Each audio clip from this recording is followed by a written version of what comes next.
So we have a good set of people from the industry on this panel. Before I get their perspectives, wanted to share a little bit of a context. Does anybody know which was the first game ever played in the human history, and when was it? Any guesses? Okay, the game is known as Mancala, which was played in Jordan in 6000 BC.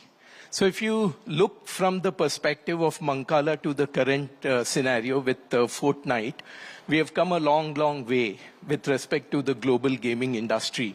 And if you look at from an Indian perspective, there are 3 games that India exported, not now, but during the ancient times. What those games were? One is chess, the second one is Ludo, and the third one is Snakes and Ladder. And all of us would have played these games in our respective childhood days, right? But from that perspective to the current scenario, if I have to look at some numbers, depending upon which company has published the report, it varies from $200 billion to $400 billion from a gaming perspective. And some of the previous speakers have mentioned that the maximum amount of downloads from a game have happened in India. But India contribution to the global gaming revenue is about $4 billion. Of course, Akshat was telling me that if you put the purchase power parity, it will come to about 4x more, and we are at number 5. We are still not at the first position. Use that as a data point, and then look at some of the enablers. If you look at the number of young people, we are possibly the highest in the world. If you look at from a digital adoption, we are number 1 again. From a digital public infrastructure, we are exporting DPI products like digital public goods like UPI and the others to the international markets. So we're doing very well, but when it comes to gaming, we seem to be lagging a little bit. And given that context, and also look at in terms of if we have to position India as a soft global cultural power, what is that we need to do? Maybe we start off with Manvendra. So basically, what do you think that we need to do in this particular space, especially when you look at intellectual property rights and development of that IPR in the global gaming industry? So you talked about soft power, right? Soft power comes when you're able to establish some aspects, whether it's cultural, whether it's anything else, at a global level, and you get recognized because of that. And video games is something which I think, as of now, India, like you rightly said, is not really at the forefront. Right. But if you want to be there and also be some cultural, I wouldn't say ambassadors, but culturally we want to be, known for things. Gaming is something which can redefine how we look at everything globally. Okay. Right? Because gaming is something like it was mentioned some time back that it's one of the biggest, the biggest segment of entertainment globally, right? Which means that if India is able to have a portion, a big pie of that, then we can establish ourselves as a cultural leader in terms of this space. So one thing which to my mind is that we really need to do is, how do we do that, is how do we become number 1 is where we have more and more content which is coming out of India. Now, from a video game perspective. Now, for that to happen, India is where the Western world was 40 years back, 35 years back, in the video game space. We are still struggling to create really great content. We are creating lots of content, but are we creating really top of the line global content? Maybe not. So that's where we are struggling with, which means that we drive content development, we drive IP creations, and IP creation which comes from what India stands for in terms of culture, in terms of storytelling. It has a very unique nuances which it has. Right. So from that perspective, that is, to my mind, the first and the most important thing. More and more content out of India, which resonates the Indian storytelling. And the stories and storytelling. That is what will redefine the soft power which we feel we need to be there with. Okay, so you feel that storytelling is a contributory factor to to obtain that cultural. It is. It is absolutely not. See, storytelling is what? Storytelling is creating an environment where you are thinking creatively. Right. And that is something which drives your ecosystem of soft power. Right. So you feel that there are some things that we can borrow from the Indian cinema industry, considering some of the blockbusters like RRR, Kalki, and all that stuff, where we seem to have got the act of storytelling right. But we'll come back to you on that. Changing gears, Akshat, in terms of esports, we are seeing a lot of development happening in the esports space.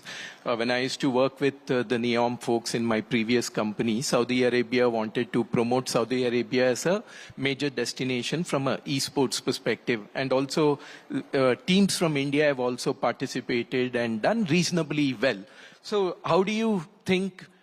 first, do you think we can harness esports as an option to advance the narrative of India as a global, powerful force in the gaming industry? What are your perspectives? So a little bit of contrarian thought which is there. So esports are derivatives, right? Esports is fundamentally you play a video game that other people go out and make. Right. And as long as we are not going to be great at a game that we are inherently part of, you'll not be a great esports. It's no use going and being, and we've seen this with cricket, right? We can love cricket as much as we want, but cricket's a 3-country game-ish, which is right, and on value, 3 to 4 country game. Right. It might be played by 100 countries, but the value proposition sits with only about 3 to 4 countries. And India actually had that 1983 moment, which is a very seminal moment for us.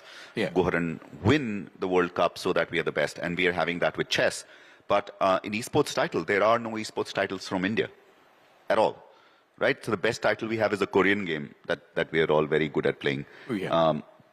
But that Korean title is not available outside India. It's a Chinese title that's available outside India. Right? So how do you go ahead and take us to be a world beater unless everyone in the world plays BGMI? You'll never get to be the world champion. It's like if this is one of those funny things which is there, the New York Yankees can go ahead and be the World Series, but it's just Americans playing it, right? So right. we have that problem.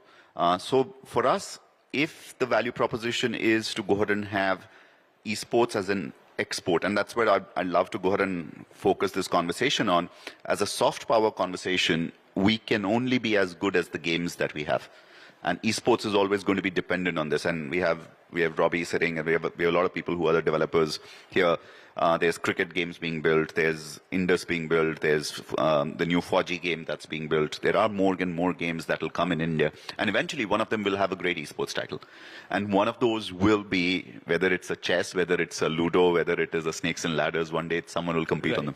So 2 important narratives that are coming up, one from Manvendra's perspective in terms of the power of storytelling, and from your perspective, you're basically saying there are not enough titles that have originated from India, so you'll have to contribute to a significant game title that will come from a Make in India perspective. I think we'll need a world title coming that India is great at. We have to get in on the bottom, on the ground floor. You can't get in a game that has been 20 years. Like Counter-Strike's a great example, right?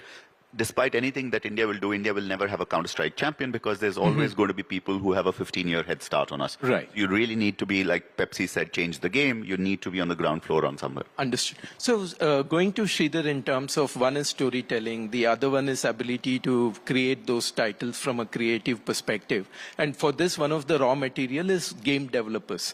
And if I look at the numbers today, 15% of the STEM workforce is in India, and maybe 10 to 12% of AI workforce is in India. How does this shape up when it comes to game developers? Do we contribute to a significant amount of global workforce? How do you see this particular nuance evolving? Unfortunately, in gaming, we don't have the similar depth in terms of talent, which we seem to have in other areas, because it's a fusion of creativity as well as engineering. Right. So which is kind of rare, and also I mean, this is probably, people are not going to like this when I say this. While we are proud of our Bollywood and Indian movies, and the Hindi movie industry has been around for 100 years. Exactly. Right? And we're still far behind some of the other newer industries even, right? So I don't necessarily look at yet as gaming as a soft power. I just look at it as a game development, as a opportunity to create immense wealth, and opportunity to create a lot of entrepreneurs, a lot of small studios. And that's the opportunity. And that's only going to happen if, as a country, we start investing on our talent. We have a lot of raw talent, obviously. We have a lot of creative people. It's just that they need guidance. They need skill training, So that's where the opportunity is for us if we invest in them, because as you said, it's a $300 billion industry. Even a 10% of that is 30 billion a year, right? So that's going to be awesome, and it's totally achievable in a decade or so if we can invest heavily on talent development. That's what's stopping us from where we need to be or where we can be, is severe shortage of talent. Understood. So you're basically saying that we have a good amount of serious gamers, we have good amount of Indian techies, but we don't have people who make good games. So staying there, how do you think initiatives like Indian Institute of Creative Technology that Mr. Jaju had also referred to can contribute to address that particular lacunae if you really feel that there is a vacuum over there? I think Manvendra is in the board of that, so he should answer it. Yeah, one of you in terms. Yeah, over to you, Manvendra. See, the thing is that as one of the things which actually is at the forefront of all discussions at IICT is the fact that what are we lacking to take us to where we want to be, which is right at the top. Right. What is being discussed right now is exactly that, which is talent. And it's not just talent development. I mean, see, the thing is, developing talent is relatively very easy. Question is, are we developing the talent at the right levels of more than quality of the expectations? Right. That is something which has to be, which is what ICT is looking at. First of all, defining what are the segments of talent which are, which we don't have. Number two, what are the benchmarks of expectations by the global industry of the skill sets that we need to create? Defining that, and then defining how do we reach there. So IICT that's where it's focused on. So IICT is also going to become a university from exactly the same perspective. It's going to be a distinct university, not a regular university, which is a university with specialization. So creating talent is something which is one of the most critical pillars on which ICT wants to run. Number two, defining, and that to my mind is something which is the most important thing, defining what is it that we want out of this skill set. Because we can create talent, but if they're not relevant talent, and so talent without experience of being in the industry is half a talent to my mind. Right. Which means that it's not just enough to create talent. We need to make sure that talent has in some form or shape created a shortcut to the experience which a new talent is missing. That is something which also needs to be addressed. We create talent, but also provide them with some sort of experience so that when they enter the industry, they hit the ground running and not just be ready for another 2 years of learning. So that's where IICT, I think, will make a big difference.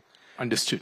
Understood. And also, do you think it's also because of the narrative? If you look at a common household in India, the youngsters are wired to study more and play less. And is it because of that we don't encourage them to play more video games? I mean, you cannot make a cricketer just by studying cricket, right? The person has to have an experiential learning. He has to go and out into the Maidan or in the ground and play. But whereas from a gamer's perspective, the youngsters are not, they're not wired to play more, and they've been wired to study more. Is that narrative is going? Yes, that's something.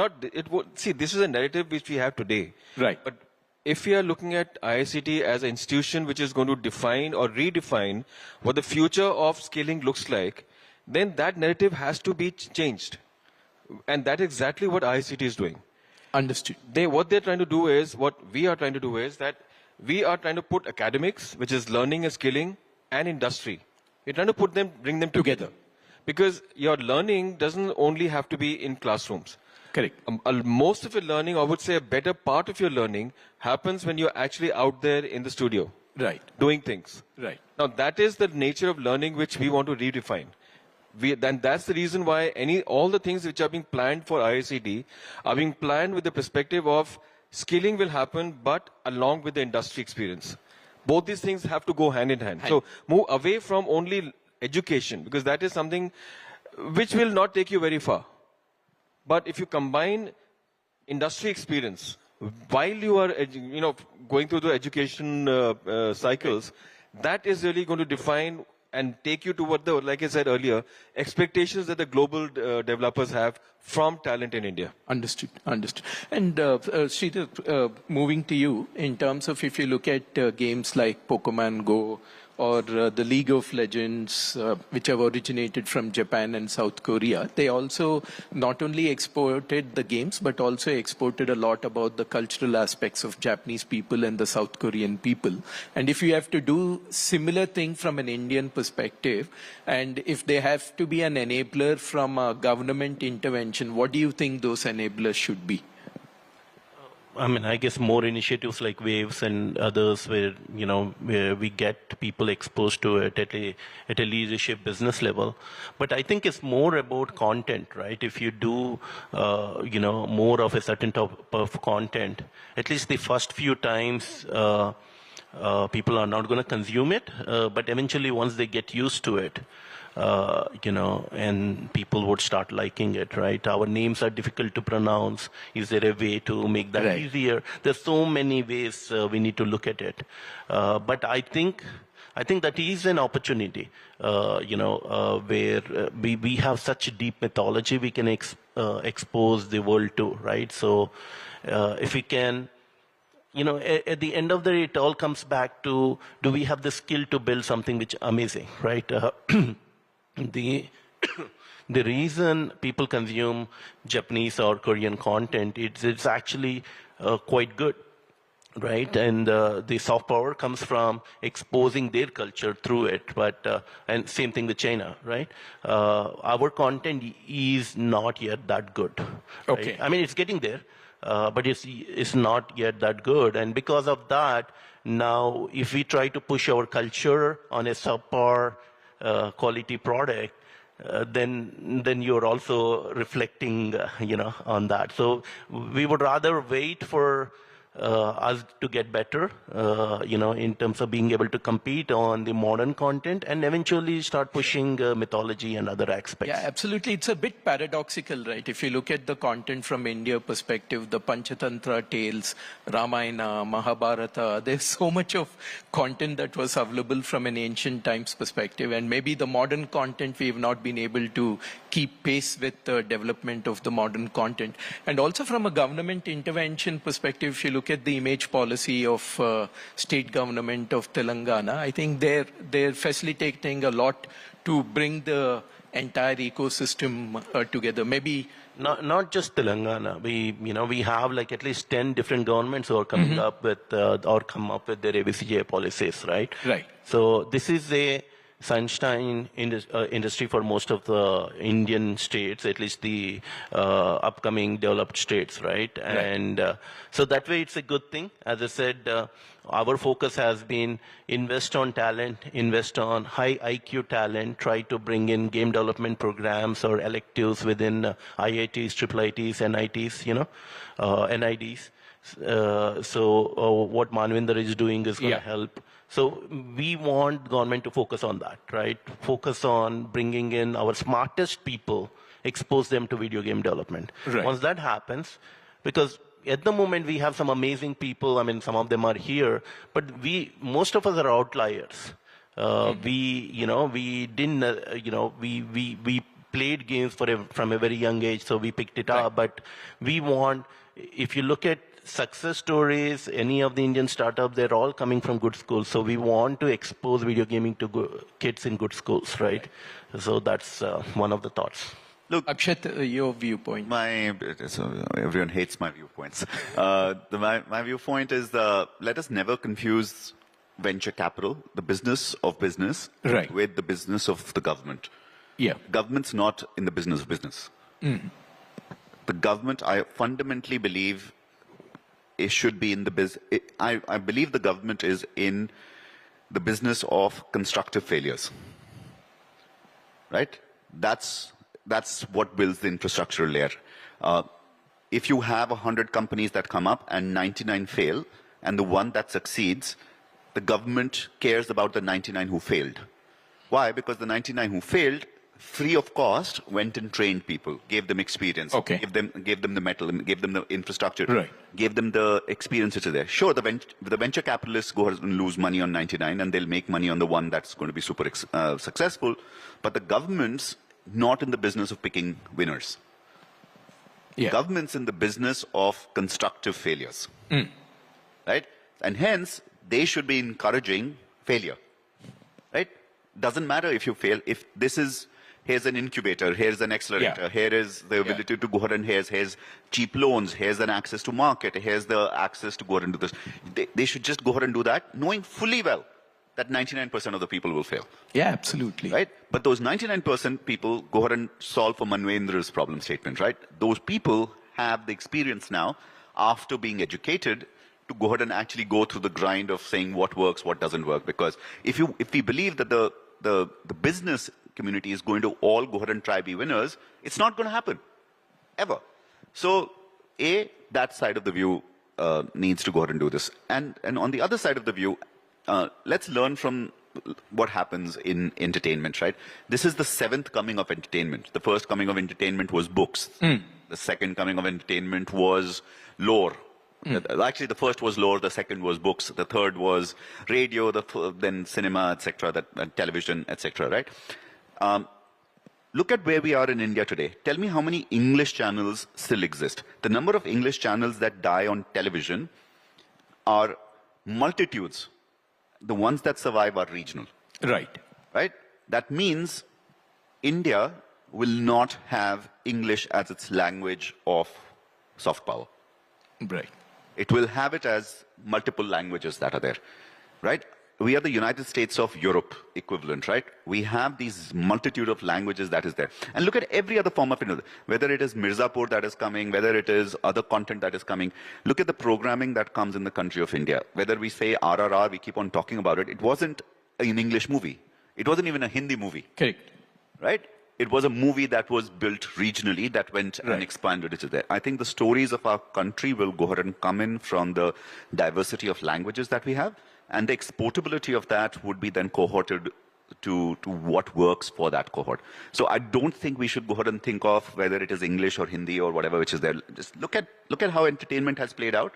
I think gaming is going just interactive entertainment. It'll just go ahead and play out exactly the same way. Understood. Understood. Yeah, you make very valid points, and especially in current times, failure is a virtue. Fail fast is a super virtue. So if you have to advance those virtues of failure and super virtue of fail fast, the government should enable. Staying with you, if there is one IP that you would like to pitch and maybe give a free advice to people in the audience, what would that IP from India be? Look, everyone, I'm a contrarian, right? I'm the 13th person who sits in a room and says opposite things, which is that doesn't mean don't listen to me. First thing, just don't never listen to me, because there are more intelligent and better people normally than who will give better answers than me. But if you want to go ahead and look at it from an opposite point of view, which is there, I don't think folklore is the one that is there that will go ahead and make the game from India. I think the power of India is and then the game that India can claim across the world as our game is, again, I was sitting on that Prime Minister's Council at Waves, which is there, and he said India should go and take the cultural and the spiritual position for the game, for the gaming industry, because everyone will just do it for money. Right. there'll be one country which will go ahead and say, screw the money, we'll go ahead and do it because it'll make you happy. Right. And as a, happiness is this perennial index that you can never beat. Right. So the game in India, I believe, one day will come that will go ahead and define joy. India's, that game will go ahead and export joy. And the day we solve joy, we cannot be beat. Because joy can't be beat, right? Like, there's just more joy after that, which is there. So if we can go ahead and figure out that loop, and it's this wishy-washy answer which is there, but if we can go ahead and take the spiritual high ground and go ahead and build games that go ahead and cater to that. Sure. Not just shooting, etc. I run multiple shooting games, but the idea is if we take that position, we've kind of built India's export. So you're saying joy at the interface of spirituality and culture. But not woke spirituality, Understood. right? Like, no, just not like this should be a kid should be a 10-year-old girl should be as happy playing that as a 25-year-old man, as a 40-year-old business person, and a 75-year-old grandma, right? Understood. That is the game. Understood. Understood. It's flashing bright red out on the screen. So that's all we had, audience. So the things that are consistently the things that are consistently coming out in terms of content, and then build on the culture that India has. Thank you very much. Thank you. Thanks, Akshat. Thanks, Sridhar. And thanks, Manvendra.